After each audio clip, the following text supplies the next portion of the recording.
join that fight? He was in ROTC, which is Reserve Officers Training Corps, and he joined that at university.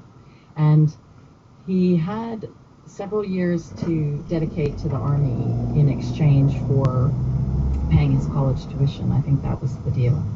And he went into the Army and was stationed in Virginia, which is where my brother was born, and then in Kentucky, which is where I was born, Fort Knox, and my sister was born. And then he was due to finish. He had Please turn left in 200 yards onto St. Mary's Place, then turn right. That were getting ready to be deployed. And one of the officers in their troop broke his arm.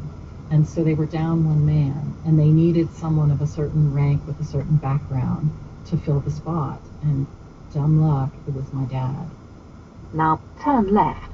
Point, because he was planning his life outside of the Army. It was his time to finish. And he had 3 small kids. There was a lot of reasons why he shouldn't have been sent to Vietnam.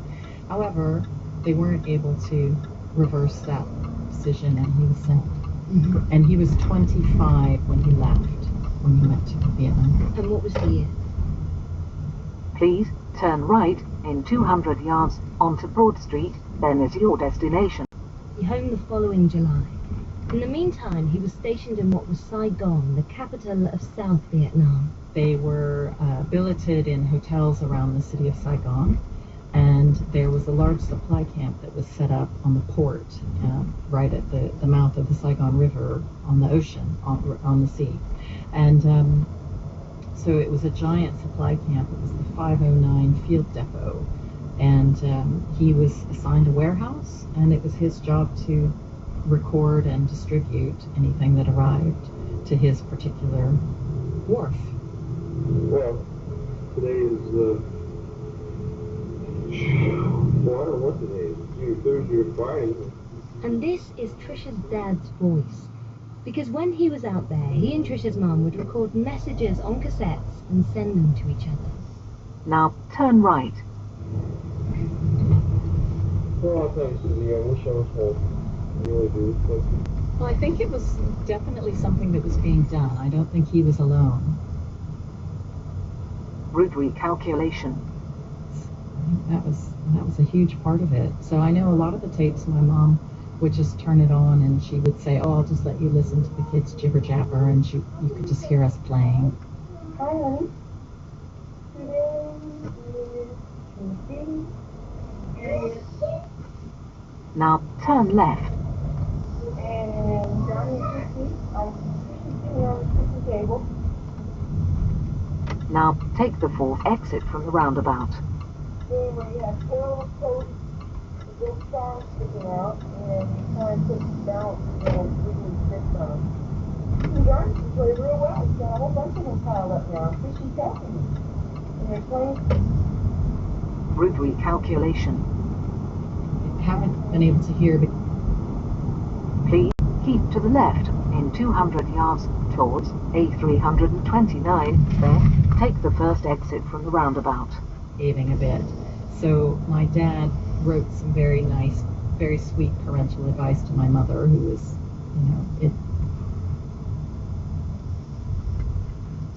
So he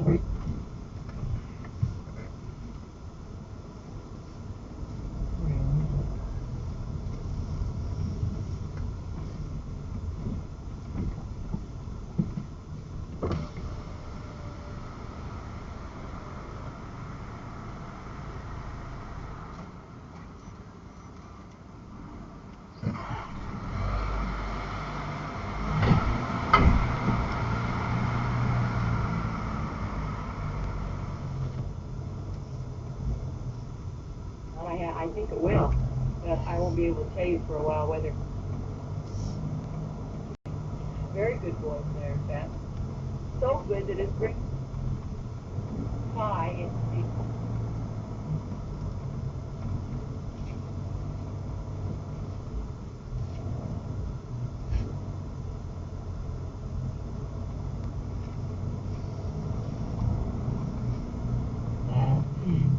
he in one of the tapes I've got, he talks directly to each of us kids and tells us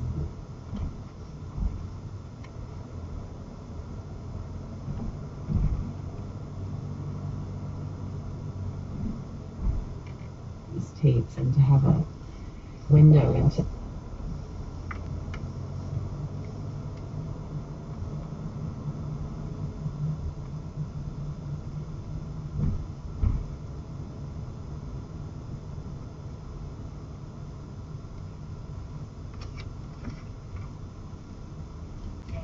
Are you putting them away?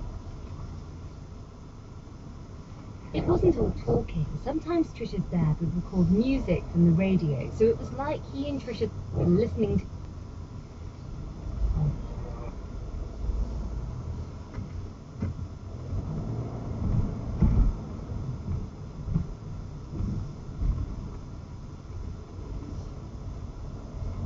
They'd also record over old tapes, so your dad would send your mum one and she'd record over a different one and send it back. Yeah. What does that do to the sound quality of the tapes?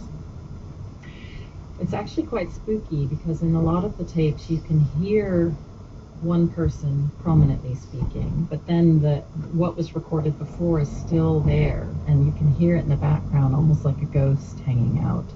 In some of them, it's very atmospheric, and particularly in that last tape it is, because you can hear my mom sort of rattling away. It's just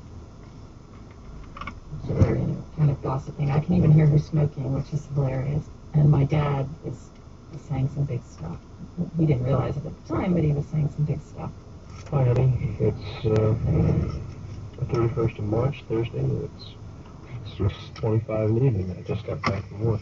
This is that tape Trisha's talking about, the last one her mum received from Saigon.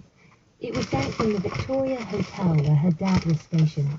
He comes home, or comes back to his billet home, I suppose, and he had received news that day that one of their friends that they knew had been killed in a helicopter accident in Vietnam. It's kind of cold shiver all over me. I don't know, I suppose it's like, it can happen. A lot of guys get zapped over here, but at least I don't know any friends of mine.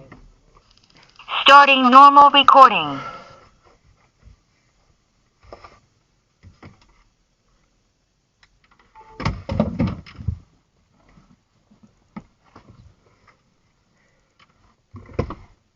Wi-Fi hotspot unavailable.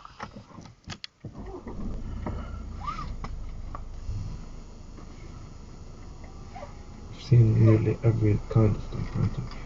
Each typewriter has a different design, different way to type on, special mechanism, special typefaces, special colors. What makes you love them is the variety. It's like they have magic that just captured us, and that's it. We just want to do that. And to think about that £10, and for him to get the typewriter, when we think about it now, we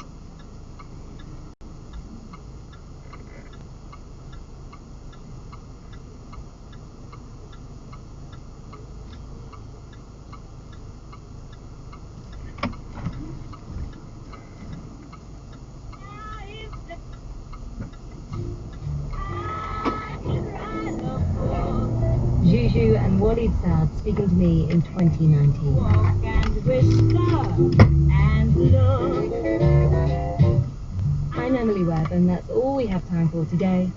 Bye for now. Honor how we met, so the world would never forget.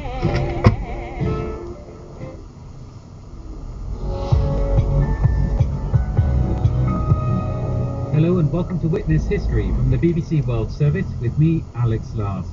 And all this week we'll be looking back at how resistance movements have shaped our world. And we start with Belarus. There's been mass protests against the 26-year rule of the authoritarian President Alexander Lukashenko, dubbed Europe's last dictator. The origins of the protest movement go back to the 1990s, and this is the story of why one resists. Это очень сложно объяснить. It was very hard to explain the momentum. We were just enjoying it. In the beginning, it's a long time ago. And if the people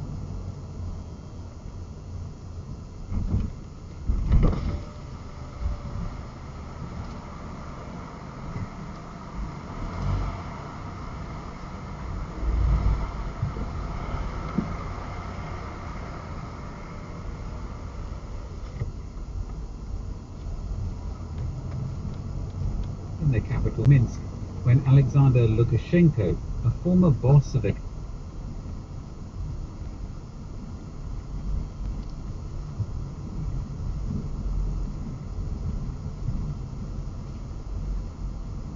promised to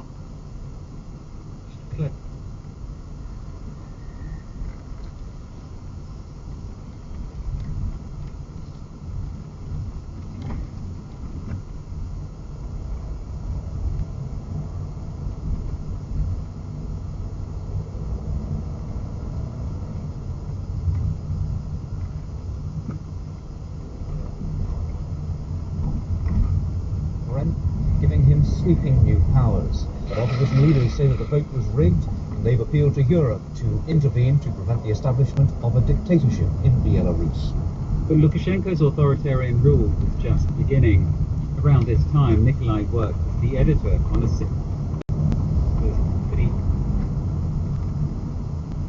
to work with pro-democracy groups.